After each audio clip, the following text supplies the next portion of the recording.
Hey, Father Taylor here. It's a sunny but awfully cold day on today, Friday, March 22nd, and I'm here with your weekly eBlast.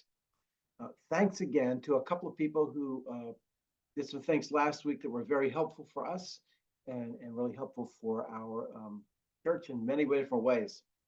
First of all, we had a tremendously successful time down at the town offices and have come up with a pretty good plan for our redrawing the lines of the survey on the property for our second house. That's part of a project which began in 2019. It's taken a very long time just to get the survey done. So we're still working out all the details, but I just want to let you know that the survey is getting pretty close to being done and approved. And I think it really turned out to be a great plan. Big thanks to Kathy Oakes, who has just been plowing. Plowing is like when you got hard ground and you got to bring that blade through. It hasn't been running downhill. It's been plowing. So many thanks to her. And Jeff Sutton jumped in on that project too. So thanks to them for helping us move along. Also, Bill Pascucci once again put on a great night for Palm Crosses. And that was a great night for all the folks and kids who were up there on last Wednesday night. Deacon Denise, boy, the little Vesper service she puts together. I say little, not that it doesn't take a lot of work, but it's little in terms it's, like maybe 40 minutes. Just a great job. I personally, those two Vesper services were very helpful for me. I almost want to say, boy, I wish we could have those every Wednesday night, but we're not going to go there yet. So a lot of really good things happening here as we prepare for Holy Week. Holy Week starts this Sunday at both the 8 o'clock and the 9:15. And that service, of course, the beginning of Holy Week is Palm Sunday. Palm Sunday is that service where we have the long narrative, where we all take parts and we really walk with Jesus from, depending on which year it is, from about the time of the Last Supper into his arrest. And so that's taking place. Palm Sunday is this weekend, 8 or 9:15. The 8 o'clock folks, we will kind of come, but we will gather, weather permitting, at the edge of the walk to the church. And we'll do that first part of the church service there. We'll have a very short little procession that goes into the church. We're still going to do the walk. We're still going to do that first part of the liturgy of the palms, as a matter of fact. So we'll do that, and then we'll have our service. 9:15, we will have coffee outside prepared for you, so that just as a kind of a motivator, weather permitting. If not, weather not permitting, we'll do everything in the Welcome Center and come up with a plan B for our liturgy of the palms. It's still looking pretty good. Chilly, but looking pretty good. So that's coming up Palm Sunday, 8 and 9:15. I got to tell you, I think of all the things we do liturgically in the prayer book, we have great services. The prayer book has, I mean, you can make services up and you can come up with creative things, but man, the prayer book, these guys had taken a lot of tradition that goes all the way back to the early centuries, fourth century of the church, and brought that through. Some really great services. Palm Sunday is one of them. The another great service that we have coming up is Thursday, is Maundy Thursday. If you grew up Roman Catholic, we in the old days, Roman Catholics, we would call that Holy Thursday, and it's just a service in the church. But we've always had what's sometimes, we've had the dinner, the beginning of Maundy Thursday, which comes from John 13. Jesus begins by washing the disciples' feet.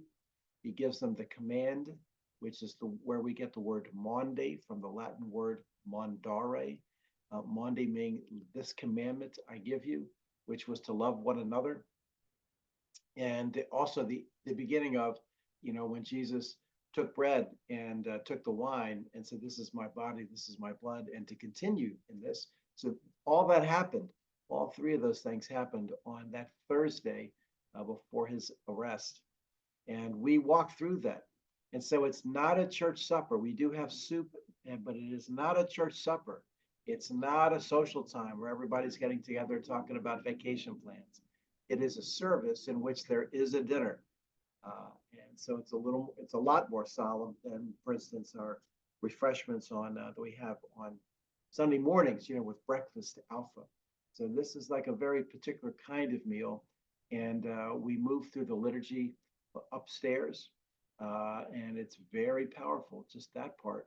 And then we move downstairs for the rest of that service. But that service, Monday, Thursday, just want to make sure you understand this because every one of these services is at a different time. Monday, Thursday starts at 6.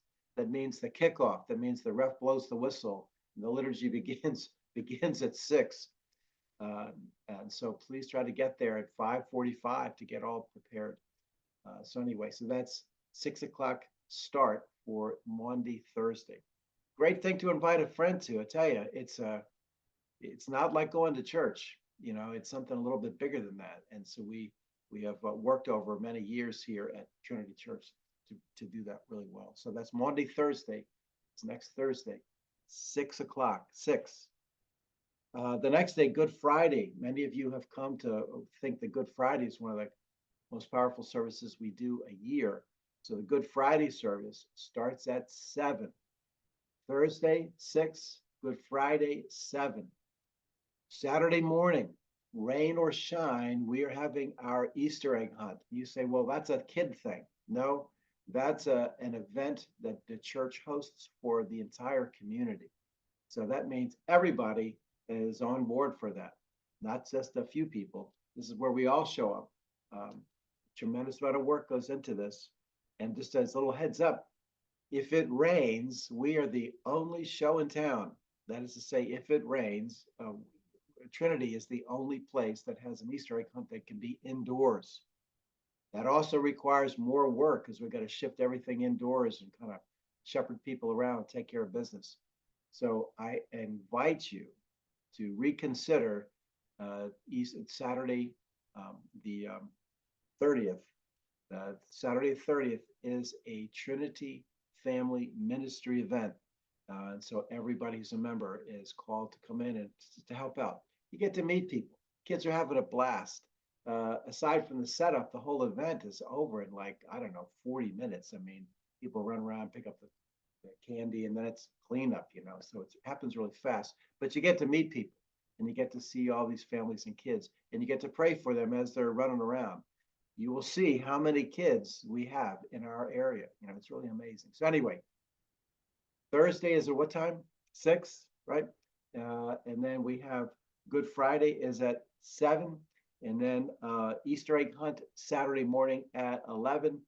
And then that night, the service of light. Again, I always have to remind people because some of you are gun shy from having gone to the Easter Vigil. Personally, I love the Easter Vigil. I love the Easter Vigil, and I love how long it takes. And I love just like the excitement that it brings. We've modified that to be basically the first half of the Easter Vigil. So it is much shorter in time than the Easter Vigil. We have that at 7:30. And the reason we do that at 7:30 is because we're keeping an eye on when does it get dark. So we push that back a little bit to 7:30 so that so you'll come in, it's a little bit light.